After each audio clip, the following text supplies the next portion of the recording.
Il était une fois, dans un pays lointain, une charmante jeune fille au grand cœur.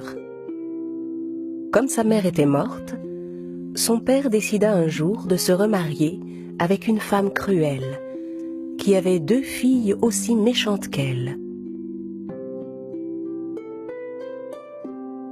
La marâtre et ses filles traitaient la jeune fille très durement. « Va-t'en, tu n'as pas à t'asseoir à notre table. »« Allez, tu n'as rien à faire avec nous. » Oups, ma tasse est tombée. Ramasse-la et nettoie. Allez. Pendant que les 2 sœurs sortaient pour aller s'amuser, elle devait rester à la maison pour s'occuper des tâches les plus ingrates. Tout le monde à la maison l'appelait Cendrillon, car quand elle était fatiguée, elle allait s'asseoir près de la cheminée, son chat sur les genoux, pour tenter de se réchauffer devant les cendres chaudes. Un beau matin, la famille reçut une invitation en provenance du palais. Un grand bal sera donné ce soir au palais en l'honneur du prince. Toutes les jeunes filles à marier y sont invitées.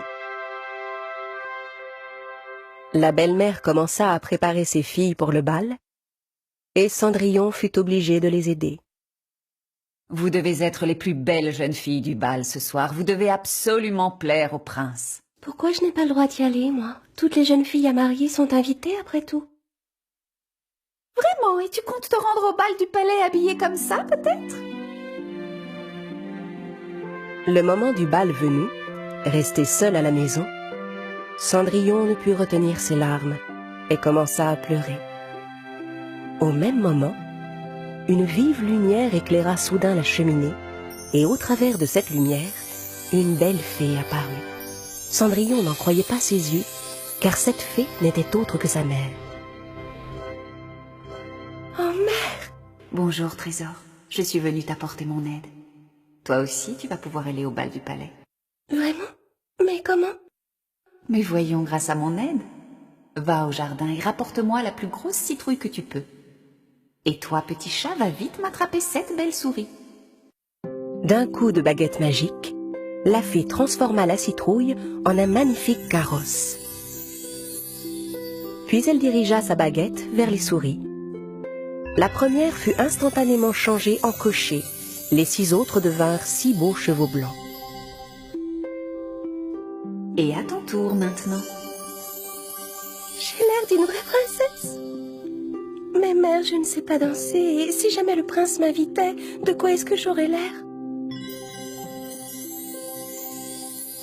Ne t'en fais pas, ma chérie. Avec ces souliers magiques, tu seras la meilleure danseuse de tout le bal.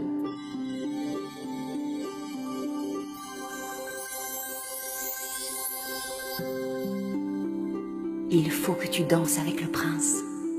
Mais surtout, n'oublie pas, mon ange. Au 12e coup de minuit, la magie disparaîtra. Tu dois absolument quitter le bal avant que minuit sonne. Oh, merci, merci, mère, c'est tellement merveilleux. Je serai rentrée avant minuit, je vous le promets. Mère, est-ce que nous nous referrons? Je suis toujours à tes côtés, mon trésor.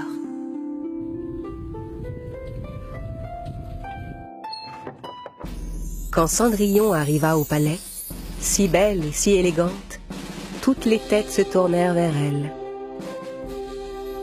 Même ses méchantes sœurs ne purent la reconnaître. Et bien sûr, le beau prince fut immédiatement subjugué par sa beauté. Le roi et la reine aussi furent charmés par Cendrillon. Quelle charmante jeune fille! Voilà ce que j'appelle une princesse digne de ce nom. Le prince invita aussitôt Cendrillon à danser. Grâce à ses souliers magiques, la jeune fille flottait littéralement sur la piste de danse. La belle-mère et ses filles restaient sans voix devant sa beauté, qui les rendait folles de jalousie. Cendrillon était si heureuse qu'elle ne voyait plus le temps passer. Si bien qu'elle oublia complètement la promesse qu'elle avait faite à sa mère. Soudain, elle aperçut l'horloge qui était sur le mur. Il était presque minuit.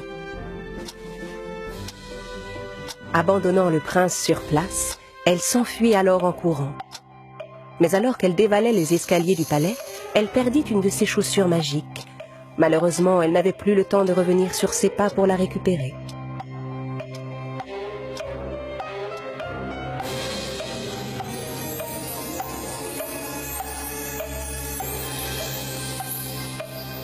Le prince, qui courait derrière elle, trouva la chaussure sur une marche et la ramassa. Trouvez la jeune fille à qui appartient cette chaussure. Traversez tout le pays s'il le faut, mais retrouvez-la moi. Les gardes du palais parcoururent tout le pays, frappèrent à toutes les portes et firent essayer la chaussure à toutes les jeunes filles du royaume. Mais le soulier n'allait à aucune d'entre elles. Finalement, ils arrivèrent à la maison de Cendrillon, où les 2 filles de la belle-mère essayèrent la chaussure. Mais poussez plus fort, enfin, ça va rentrer. Mais oui, voyons, ma fille a les pieds un peu gonflés en ce moment, la fatigue sûrement. Mais le soulier n'allait à aucune des 2 filles. Heureusement, le capitaine des gardes s'était rendu compte qu'il y avait une 3e jeune fille dans la maison. Il y a une autre jeune fille ici.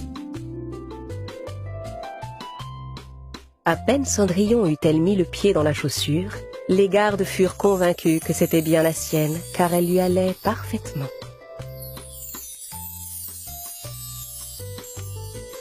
Je vais vous demander de nous accompagner au palais, jeune dame. Notre prince vous y attend.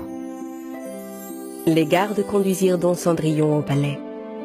Quand le prince vit Cendrillon, il la reconnut aussitôt. Il était tellement heureux de la revoir. Il s'agenouilla devant elle et la demanda en mariage. Princesse, voulez-vous m'épouser? Cendrillon, ravi, accepta sans hésiter la demande du prince. Et ensemble, ils vécurent heureux pour toujours.